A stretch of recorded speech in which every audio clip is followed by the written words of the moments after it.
जितना अच्छा पैसा उतनी अच्छी लड़की। मतलब वहाँ पे होता है लड़कियों का धंधा होता है। बाहर विदेशों में छोटी लड़कियों की एज की डिमांड होती है, तो उनको अच्छा पैसा मिलता है, ताई जी को अच्छा पैसा मिलता है, तो वो उनको सप्लाई करते हैं। तो फिर उन्होंने मुझे कहीं बेच दिया, जीबी रोड पे। हाँ, मुझे बेच दिया। मैंने ऐसा सुना है कि कोटे पे नंबर भी होते हैं, जैसे 65 हो गया, 64 हो गया। हाँ, वो ही तो बता रही। जो 65 जो नंबर जो होता है ना, उसमें नेपाली टाइप की लड़कियां होती हैं। जो 45 42 वगैरह की होती है ना, उनमें कुछ राजस्थान की टाइप की आती हैं और कुछ मतलब यूपी साइड की आती हैं। एक दिन में एक लड़की करीब कितने कस्टमर को हैंडल करती होंगी? ये 4-5 बता नहीं सकती आप। मुझे 2 घंटे इतना मारा ना उस बंदे ने, बस बता नहीं सकते आपको। हे गाइस, मेरा नाम चंदन और आज मैं आपको एक ऐसे शख्स से रूबरू करवाऊंगा जिसकी जिंदगी में ना जाने कितनी परेशानियां थी। जी हाँ दोस्तों, जिनका नाम संगीता है और ये पहले रहती थी जीबी रोड में, लेकिन अब इनके लाइफ में खुशियां ही खुशियां हैं। तो संगीता जी, आपका स्वागत है मेरे चैनल पे।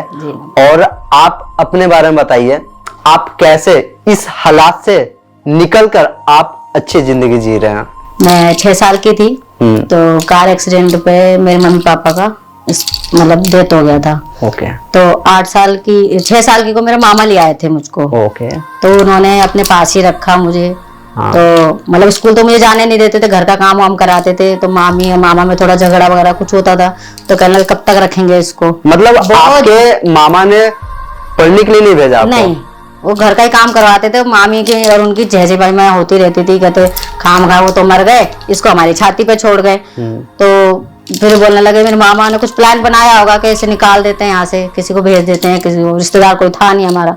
मेरा मामा के अलावा कोई और है ही नहीं। मैं तो जब से होश संभाली मैंने मामा को ही देखा है, क्योंकि जो मेरे पापा वगैरह थे वो एक ही थे, इकलौते ही थे। तो इसलिए तो फिर उन्होंने मुझे कहीं बेच दिया जीबी रोड पे। हाँ। मुझे बेच दिया और वहां से फिर मुझे मेरी कहानी जो है संघर्ष से और घिर गई। तो एक चीज बताइए, आपको उस समय याद था कि आपके मामा ने जहां बेच रहे हैं, आपको जहां पर बेच रहे हैं, वो कैसी जगह है? आपको तो शायद याद नहीं, मुझे याद नहीं थी। ये आपने सही बात कही। इसका मतलब ये, मैं वहां रहती थी ना, मैं वहां काम करती थी। तो जैसे लोग बाग आते हैं, लड़कियां आती थी मुझसे भी अच्छी बड़ी बड़ी लड़कियां आती, तो वो बातें करते थे। तब मुझे पता चलता जा रहा था कि भाई इसके मामा ने 50,000 में बेच दिया, इसकी मामी ऐसी थी, कहती थी खुश नहीं थी रख के, ऐसे वगैरह बात करते थे। तो मुझे डिटेल वैसे मिलती चली गई, जैसे जैसे आते गए, जैसे जैसे आप बड़ी होती गई। हाँ। वैसे वैसे आपको पता चलता गया कि ये कैसी जगह है। हाँ। तो फिर वहाँ का जो लीडर थे, तो उनको क्या बोला जाता है वहाँ? वो ताई बोलते थे उनको। हमारे जो ताई जी हैं, वो पूरा एरिया कोट जो जीबी रोड का एरिया है वो वही संभालती हैं। अच्छा। तो उनको ताई जी कहते हैं। तो वहाँ पे कैसे कैसे कस्टमर आते हैं, आपको पता होगा? कस्टमर अच्छे भी आते हैं, बुरे भी आते हैं, पर सारा काम पैसों का है। पैसों का है? हाँ जी, जितना अच्छा पैसा उतनी अच्छी लड़की। मतलब वहाँ पे होता है लड़कियों का धंधा होता है एक तरीके से। तो वो कहते हैं भाई कम उम्र की भी तो ज्यादा पैसा, और ज्यादा उम्र की तो कम पैसा। किसी को 50,000 में चली जाती थी, कोई 20,000 में चली जाती थी। जो मतलब जो ज्यादा यंग हो, 40 से ऊपर की हो या मतलब कम भी हो, तो 30 के आसपास में सप्लाई होती रहती थी। लड़कियां ज्यादातर बाहर से भी आती थी। संगीता जी, मुझे एक चीज बताओ, आप यहाँ पे जो लड़कियां लाई जाती है, वो लड़कियां कैसी लड़कियां होती है? क्या उन्हें पता रहता है कि यहाँ पे क्या काम होता है?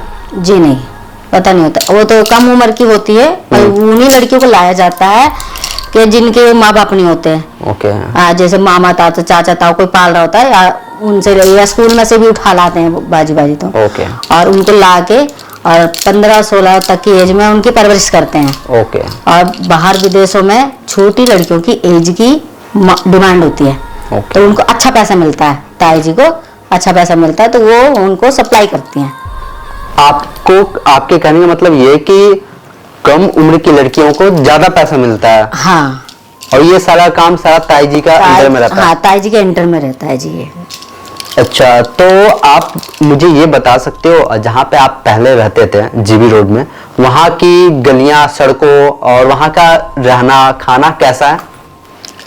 जीबी रोड में है कि तो रोड तो चौड़े हैं और जो गलियां हैं वो भीड़ी हैं। ओके। हाँ बिल्कुल भीड़ है। अंदर जाएंगे, जैसे कि हम अंदर जाते हैं तो आगे एक इधर लेफ्ट में गली जा रही है, एक राइट में गली जा रही है। हाँ। तो ऊपर को जैसे जाएंगे तो ऊपर कोठे बने हुए हैं, ओके। नंबर वाइज कोठे बने हुए हैं। अच्छा। तो उससे आपको पता चल जाता है कि भाई ये जो ताई जो है वो नंबर देती है, ओ। कोठे का नंबर देती है। तो उस पे हमें, जैसे हम अंदर जाएंगे पीढ़ी गली में ऊपर जाएंगे हाँ। तो हमें नंबर दिया जाता है, तो उस नंबर से हमें पहचान की जाती है। वहां पे आपको लड़की बाकायदा आपको मिलती है। छोटी एज की आपने कर रखी होगी तो आपको छोटी लड़की मिलेगी, बड़ी एज की होगी तो बड़ी एज की। मैंने ऐसा सुना है कि कोठे पे नंबर भी होते हैं, जैसे 65 हो गया, 64 हो गया। हाँ हाँ, मैं वही तो बता रही हूँ आपको, नंबर ही तो दिया जाता है। 65, 64, 40, 42 ऐसे कई नंबर होते हैं हमारे जो। तो ये जो नंबर होते हैं, ये 64 गली नंबर या कुछ ऐसा, इसमें अलग अलग लड़कियां का सीन है क्या? जो 65 जो नंबर जो होता है ना, हाँ। उसमें नेपाली टाइप की लड़कियां होती हैं। जो 45, 42 वगैरह की होती है ना, उनमें कुछ राजस्थानी की टाइप की आती हैं और कुछ मतलब यूपी साइड की आती हैं। ओके। ऐसे होते हैं, नंबरों का हिसाब ये होता है जी। हाँ। तो आप एक चीज मुझे बताएं, आपके जिंदगी में इतनी सारी परेशानियां रह चुकी है जी। और आप वहां रहकर आपको होश कब आया कि मैं जिस जगह हूँ वो जगह गलत है, मुझे इस जगह से निकलना चाहिए या फिर नहीं निकलना चाहिए? आपने कभी इस बारे में सोचा? हाँ, ये बात आपने अच्छी बात कही। मुझे इस बात के लिए कोई होश नहीं था। मेरे को तो जैसे ताई कहती थी, मैं तो वो ही करती रहती थी। एक कस्टमर आया, 2 कस्टमर आया, उनको हैंडल करना, क्या करना है क्या नहीं करना, अच्छा पैरना, मतलब उनको रिझाने वाले काम करती थी मैं। तो एक जो बंदा, जो मेरे शख्स, जो मेरे दिल, जो मतलब मान लो सब कुछ मान लो मैं प्यार करती हूँ उनसे, बहुत ही अच्छे हैं, वो आते थे। मैं उनसे मिलके बहुत हैरान हो गई। वो आते थे, सिर्फ बात करते थे, वो कुछ नहीं मेरे बारे में पूछते थे, अपने बारे में वो बात करते थे, हाथ पकड़ के बैठे रहते थे, मतलब बात ही करते थे। वो बात करते करते ही उनको कब मुझसे प्यार हो गया, मैं खुद मुझे नहीं पता। तो एक चीज बताओ, उनको तो आपसे प्यार हो गया, लेकिन आपको इस बात को एहसास कब हो गया कि ये बंदा हमेशा आता है और मुझसे सिर्फ बात करता है और मुझसे प्यार करता है? ये चीज आपको कब पता चली? ये मैं 18 पार मेरे हो चुके थे। हाँ। तो उन्होंने जब मुझे बोला कि मैं आपसे प्यार करता हूँ, तो मैं पहली बात तो मैं सुन के हैरान हो गई थी। यानी कि इस लाइन में अभी तक तो कोई ऐसा बंदा आया नहीं है कि जो मुझसे या इस लाइन में जो भी है, जो किसी से प्यार कर सके। ओके। तो मैंने पहली बात तो मैं हंस पड़ी उनकी बातों पे। हाँ। फिर मैंने उन्हें समझाने की कोशिश करी। मैंने कहा देखो ये जगह ऐसी है, क्योंकि 18 साल से मैं ऊपर की हो चुकी थी, मुझे सारी चीज की नॉलेज हो चुकी थी। बिल्कुल। तो अच्छा बुरा जो भी है, देखो अगर वो मुझे लाइक कर रहा है, हाँ। बंदा मुझे ठीक भी लगता था, तो मैंने उन्हें समझाने की कोशिश की। मैंने खाम का हाथ पर तुड़वाएगा, जहां से जा सकता, क्योंकि ताई की बहुत चलती थी उस टाइम पे। तो मैंने समझाने की कोशिश बहुत करी उनको। तो वो कह लगे कुछ भी हो जाए मैं तुम्हारा साथ नहीं छोड़ूंगा, तुम्हारी मेरे को अच्छी लाइफ बनानी है। अच्छा। मुझे ऐसा पार्टनर चाहिए ताकि मुझे समझे। ओके। पता नहीं उन्होंने मुझ में क्या देखा ऐसा, मैं खुद नहीं कह सकती आपको। तो आप मुझे बता सकते हो कि ये जो सिलसिला है, जो आप वहां रहते थे, बहुत सारे कस्टमर आते थे, तो आप मुझे बता सकते थे एक दिन में एक लड़की करीब कितने कस्टमर को हैंडल करती होंगी? ये 4-5। 4-5। हाँ। तो कुछ ताई का डिमांड भी होता था कि मतलब अभी ऑल टाइम, या फिर इनकी टाइमिंग क्या होती थी? टाइमिंग तो कुछ भी नहीं है। सुबह 7 बजे से कस्टमर आने से चालू हो जाते हैं। लड़कियां एक नहीं होती है ना, एक से ही करीब कोई मरवाना कोई लड़की से। लड़कियां तो बहुत थी उनके पास में। सुबह 7 बजे से रात को सुबह 4 बजे तक रहता था हमारा खुला हुआ, 24 घंटा। मतलब ये जो कोठा था, सुबह 7 बजे से लोग आना स्टार्ट हो जाते थे। आ जाते थे। और ये करीब कितने 2000 कितने की बात होगी? ये 2005-4 की कब की बात है? ये 2004 की है। 2004 की बात है जी। उस समय ये सब चीजें होती थी। हाँ जी। तो 2004 के आसपास, जैसा आप बता रहे हो कि सुबह 7 बजे से कस्टमर आना स्टार्ट हो जाते थे जी। और सुबह 4 बजे तक। हाँ, दूसरे दिन 4 बजे तक। तो करीब इस हिसाब से मान लो तो करीब ताई जी का कितना इनकम हो जाता होगा पैसे के मामले में? अब आप खुद समझदार हो, मैं तो क्या बता सकते हैं आपको। उनकी तो डिमांड कम भी होती थी, ज्यादा भी होती थी। हाँ। मतलब आप मान सकते हो लाखों से तो ऊपर ही है एक दिन की कमाई। हाँ, लाखों से 5 लाख भी हो जाते, 10 लाख भी हो जाते थे। मतलब ज्यादा ही अंदाजा नहीं है इस चीज का। अच्छा, आप अंदाजा ये नहीं डिपेंड करता था कि कस्टमर के ऊपर हाँ। डिपेंड करता है कैसे कस्टमर आ रहे हैं और उनके पास लड़कियां की वैरायटियां रहती होंगी। हाँ, हमारे पास लड़कियां रहती थी। हाँ। पैसे की डिमांड ताई करती थी और कस्टमर पे रहता था बस। और तो इस सिलसिला में ये जो जिंदगी चल रही थी तो कभी पुलिस का दस्तक नहीं हुआ?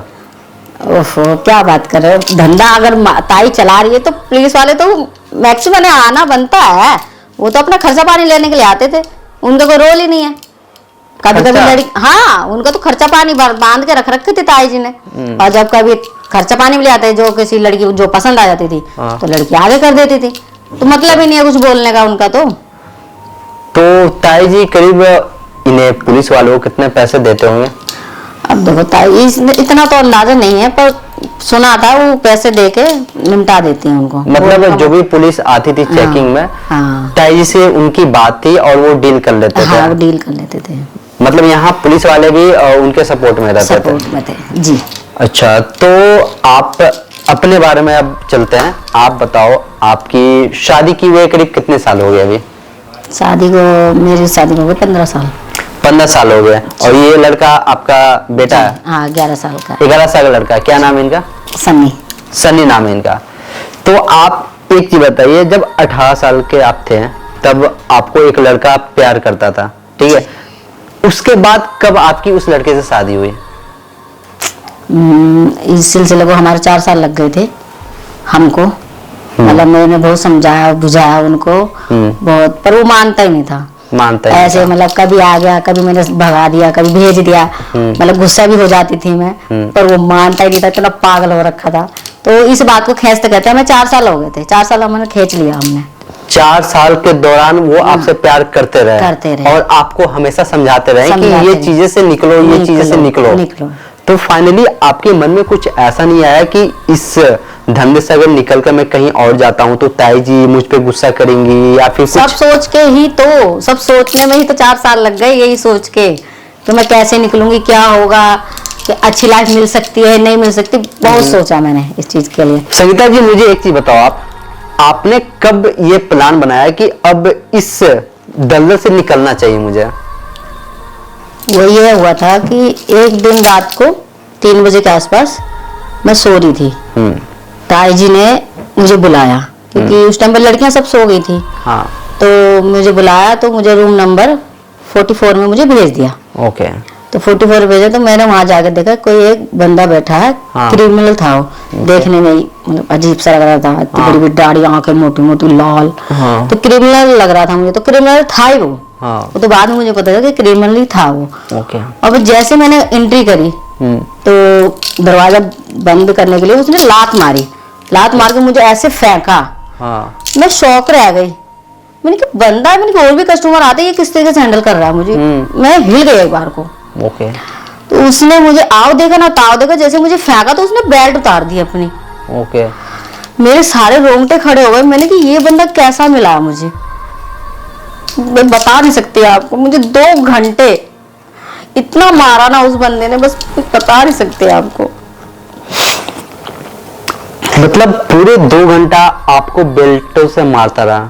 जी। और मैंने हेल्प के लिए ताई जी को बहुत आवाजें लगाई। ताई जी ने मेरी बात नहीं सुनी, कुछ सुना ही, कोई सुनने वाला ही नहीं था। ताई जी ने तो अपने पैसे ले लिए, ड्रिंक कर ली, सो गई। तब मैंने अपने गुस्से में ना मैंने निर्णय ले लिया कि अब मुझे यहाँ रहना ही नहीं है। तो आपने सोचा कि अब आपको यहाँ नहीं रहना चाहिए? हाँ जी। तो फिर उस समय उनसे बात होती थी आपकी कॉल पे? हाँ, बातें होती थी हमारी। उनका नाम क्या था?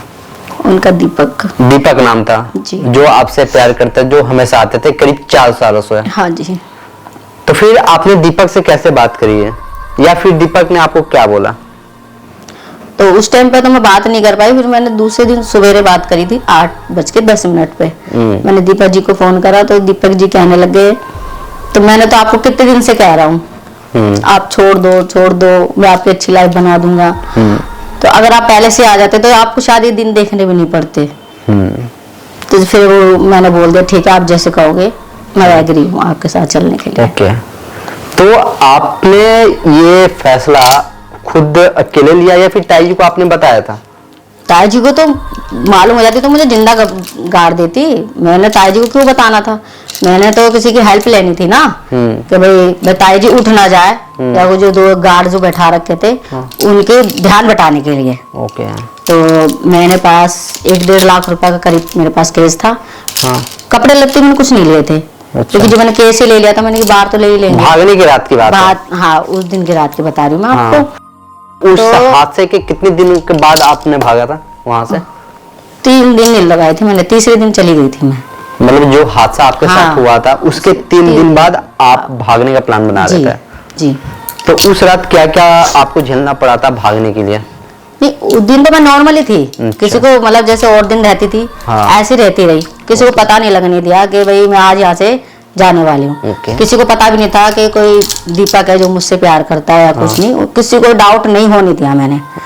हाँ, तो मेरी एक फ्रेंड थी जो मुझसे बात करती थी, बस मैंने उसको ये कहा था कि थोड़ी देर के लिए बस ताई जी पे निगाह रखना, और जो गार्ड है उसको आप वहां से हटा के दूसरे वाले रूम में या दूसरी गैलरी की तरफ आप कैसे करके निकाल दो। मुझे निकलना है प्लीज। मैंने उसे बहुत, मतलब मेरी मानती थी वो मैं उसकी मानती थी, तो उसने मेरी थोड़ी सी हेल्प बस उसने करी थी। मैं उसके एहसान मंद हूँ जो उसने मुझे इस दलदल से निकालने में मदद करी। अब वो निकली या नहीं निकली ये मैं नहीं कह सकती, क्योंकि मैंने उससे कांटेक्ट ही नहीं किया ना दोबारा, बस। तो फिर उस रात निकलकर आप कहाँ गए थे? वहां से निकलने के बाद हम कोलकाता चले गए थे। कोलकाता चले गए आप? हाँ जी। तो फिर उसके बाद आपके पास कोई कॉल मैसेज आया था ताई जी के पास से? मुझे सब कुछ बंद ही कर दिया था, मैंने सिम तोड़ दी थी, फोन तोड़ दिया था। दीपक जी ने मुझे सारी खुशियां दी थी, सब कुछ दे दिया था। मुझे जरूरत ही नहीं थी उनकी कांटेक्ट में रहने की, और मैं क्यों रहूं उनकी कांटेक्ट में? बिल्कुल। जो मुझे उस दलदल से जो मुझे बंदा निकाला है तो मैं उनके कहने से चलूंगा ना, मुझे जाना भी नहीं था उधर। तो अब मुझे बताओ, इस जो जिंदगी अभी आप जी रहे हो और जो पहले आप जी रहे थे, इस दोनों में फर्क क्या है? फर्क यह है, वो लाइफ अच्छी नहीं थी, ये लाइफ मेरी बहुत अच्छी है। इस लाइफ में आप अपने पति के साथ हो, अपने बच्चे के साथ हो, हैप्पी हो, खुश हो जी। और उस जिंदगी में आपको अपने मन से बाहर तक नहीं जाने देते हैं लोग, कोई भी खुशियां वहां नहीं मनाई जाती है। अपनी बात तो रख ही नहीं सकते थे वहां पे, जो ताई जी कहती थी वही होता था। अपनी बात रखो भी तो कोई फायदा नहीं था, होने वाला वही है जो ताई जी चाहती थी जी। तो अभी आप हमारे साथ बैठकर बात कर रहे हो और ये जो वीडियो बन रही है, तो आपको इससे कोई ऐतराज तो नहीं ना आपके दीपक जी को? नहीं, दीपक जी पूरा सपोर्ट करते हैं। पूरा सपोर्ट करते हैं जी। कहीं ना कहीं आज आप इतना खुश हो जी, तो इनके पीछे का रीजन दीपक जी है जी। आपसे बात करके मुझे काफी अच्छा लगा। और ये लड़का आपका जी, ये पढ़ाई करता है? हाँ जी, पढ़ता है। क्या नाम है बच्चा आपका? सन्नी। सन्नी। तो दोस्तों, आपने मिला एक ऐसे शख्स जो कि पहले काफी ज्यादा परेशानियों में रहते थे, और आज आप देख सकते हो इनकी लाइफ कितनी हैप्पी है और कितनी अच्छे से है। ऐसा नहीं है कि किसी की लाइफ में परेशानियां नहीं होती है, हर एक इंसान की लाइफ में परेशानियां होती है। तो आप अपनी परेशानियां से दूर मत भागो, लड़ो उस परेशानियां से। आज ना कल किसी न किसी तरह से कोई ऐसा इंसान होगा जो आपको साथ देगा और उस परेशानियां से आपको निकालेगा। बाकी आप इनके बारे में क्या सोचते हो, और ये जो बाकी लड़कियां हैं जो रेड लाइट एरिया में रहती हैं, उनके बारे में आप क्या सोचते हो? क्या उनको एक मौका देना चाहिए नई जिंदगी शुरुआत करने के लिए? आप प्लीज कमेंट में जरूर बताना मुझे।